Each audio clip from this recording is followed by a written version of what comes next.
This is the last section of chapter 5. There's a lot of just general information before we kind of try some things out. And so your notes are pretty basic, but like I said, your notes have a lot of words in them, so you want to make sure you read this to make sure that you get an idea of what's going on. A scatter plot is exactly what the word sounds like. It is a plot of data points, but because it's based in a real life situation, the things are scattered about a little bit more. It's not going to be a straight line of points. It's going to be just something that looks like a bunch of junk. But depending on the situation, it'll have one or three what we call correlations, which just means relationships. There will be a positive correlation, for example, hours worked and money earned, because as you work more hours, you should earn more money, which means both of these increase. That would be like a positive slope. There could be a negative correlation, such as hours of exercise and cholesterol level. Now, I don't know for sure if that's really true, but let's just go with the fact that, or let's imagine that the more you exercise, the lower your cholesterol is going to be, just because you're getting more exercise and things. You should be healthier. But anyway, a negative correlation would mean as this goes up, the cholesterol level should go down. But again, that's probably not the best example. I could not think of one, no matter how hard I tried.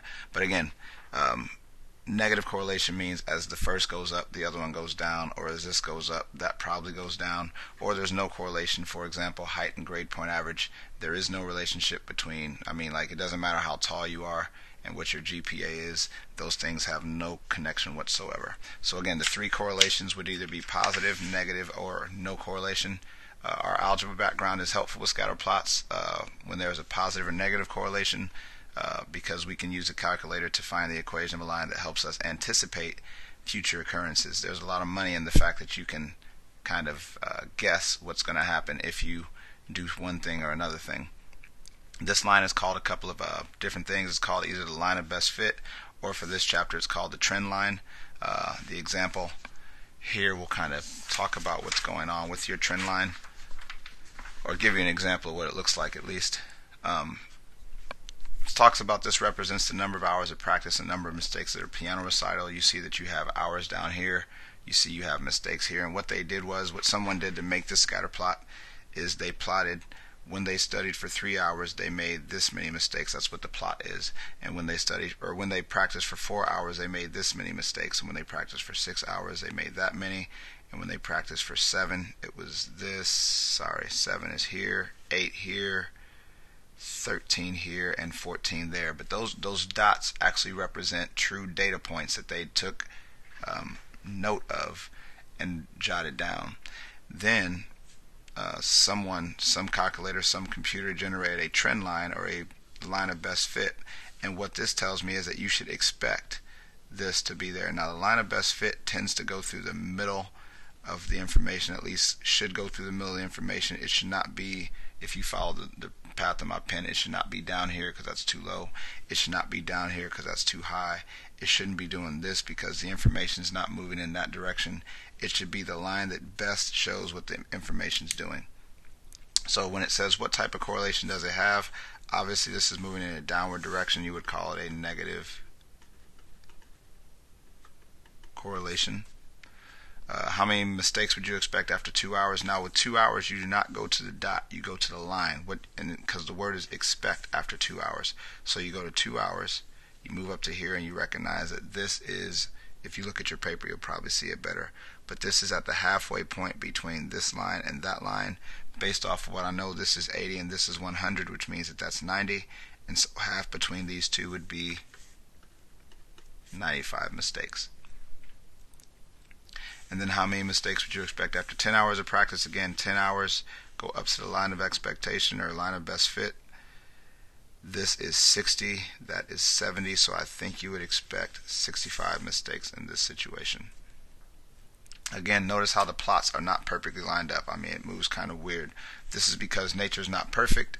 The computer then generated a line for the plots, and this allowed us to anticipate what might happen. So again, it doesn't mean that you would get 95 mistakes or 65 mistakes, but you would expect that much, and so you can make your best decision off of that. Your main job in this section, though, for the test is to create a scatter plot based on a table and add a generic trend line to it.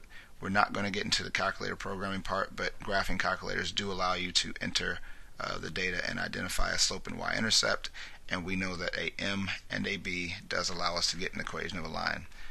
Before we get to that though, I do want to show you a SAT ACT question because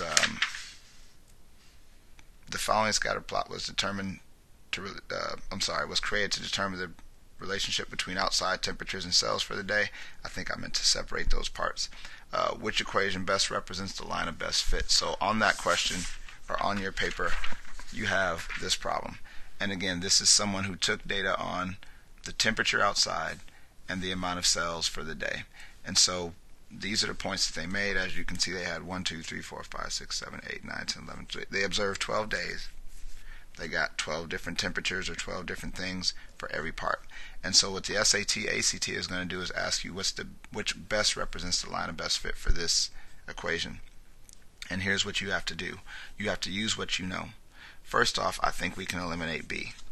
And this is how you should answer all multiple choice questions, especially whenever you don't know exactly what to do. Because, I'm sorry, there should be an X on that, so put an X on that and an X on this also. But the reason is, this is the slope, and this is a negative slope, and this is not a negative correlation, which means it cannot be B, because the slope should be positive. So then that leaves us with three slopes that all seem to be about the same, and so we'll go with that. I think we can also eliminate A, because A has a intercept of 500, which means that we would have a positive slope moving from 500, and to me that's too high. That should not be the case. I also think we can eliminate C, because I don't think that it would start at negative 100, because that would be down here and moving this way. I think the best line of best fit for this situation would be something at 100, and it would be moving kind of through that information as it goes. So again, that would be where we are. So again, your SAT, ACT type of stuff is going to ask you to look at that. So just make sure you use what you know to kind of get that information under control. But what we're really going to be doing for your test is something like this, where you're going to get a table of information. It's going to ask you to create a scatter plot for the table, and you'll notice that the numbers are weird, and you'll notice that the numbers are large, and you have to do a little bit more work this time to actually get it. Now the first thing about it is you need to make sure you label your scatter plot. Whatever you have first is usually going to go at the bottom, so that is your years, and this is your salary. So again, whenever you have a table, whatever is first goes to the bottom, whatever is second, or whatever is listed second goes on the side. And you now have to make sure you catch all of your numbers. So you can count by different things, like you can count by 10 years. So if this was 1950 to 2005, you have to kind of plan this, which is what makes it tough. So 1950 to 2005, I can't count by ones because it would be 1950, 51, 2, 3, 4, 5, 6, 7, 8, 9, 60. That's not enough. I don't think I should count by 20 years because it would go 50, 70, 90, 2010, and you're already done. You want to try to use as much as possible, which means in my case, I'm thinking we might want to count by fives. Let's just see. 50, 55, 60, 65, 70, 75, 80, 85, 90, 95, 2000, 2000. Yeah, so, and you don't need to label all of them. You might want to label 50, 55, 60, 70, 80, 90, 2000, so 1950, 2000, and then 2010. So again, that way at least I know, again, with your labels, what's going on. So again, you know 1950s here, 60, 70, 89, 2000, and so on. And then you have your average salary. Well, the thing about the salaries is, again, you have big numbers from 10,000 to 70,000. And let's see what happens. Let's see if we count by 10, 10, 20, 30, 40, 50, 60, 70. That's good that we get it all in there. But notice that it doesn't go as far. So let's see real fast if we can go another way. So 10, 15, 20, 25, 30, 35, 40, 45, 50, 60, 70. So I think we can. So 10,000, 20,000, 30,000, 40,000, 50, 60, and 70. So again, with the scatter plots, the hard part is that you have to actually make sure you label your scale on this stuff. You have to make sure you label your axis, otherwise they don't know what represents what. And now you simply have to plot the points. So 1950 should be about 10,200, which for me, again, does not need to be perfect, but it just needs to be above that 10,000 mark. 1965, which should be this line, because that's 60 and 70, is 20,700. So again, somewhere above 20,000. 1985, which would be here, would be about 40,100, which puts me up here somewhere. Again, somewhere above 40. 1995 is 50,700, which puts me somewhere around here. 2000 goes to 60,100, which again puts me somewhere around there. And then 2005 puts me at about 70,200, so somewhere around, again, make sure you're at the right part, 2005 to there.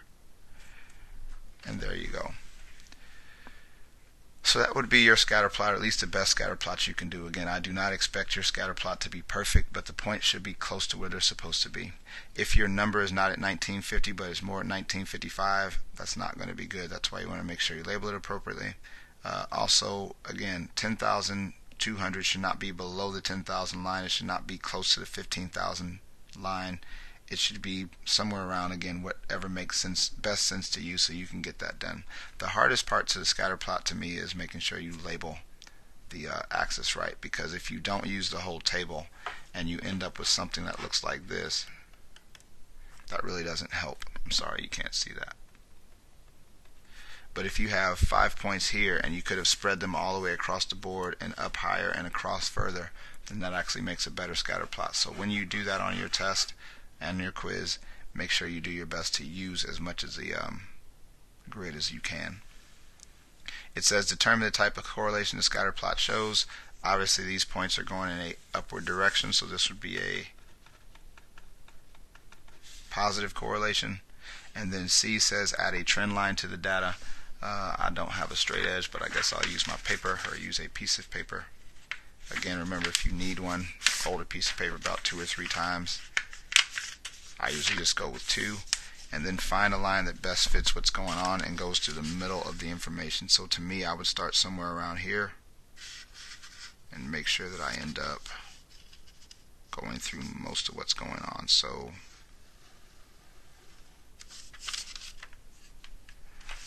to me, that would count on your quiz, as long as it goes through the information, not way above the information, not way below the information, and not cutting in the opposite direction. So again, your trend line that you draw, you will need a straight edge for. But again, your trend line should just represent something that goes through most of the information, and again, it should go through the middle, not under, not above. Otherwise, it's going to cause the trend line not to be realistic. Other than that, you do have your Math Excel to work on. And we do have a quiz tomorrow. Good luck.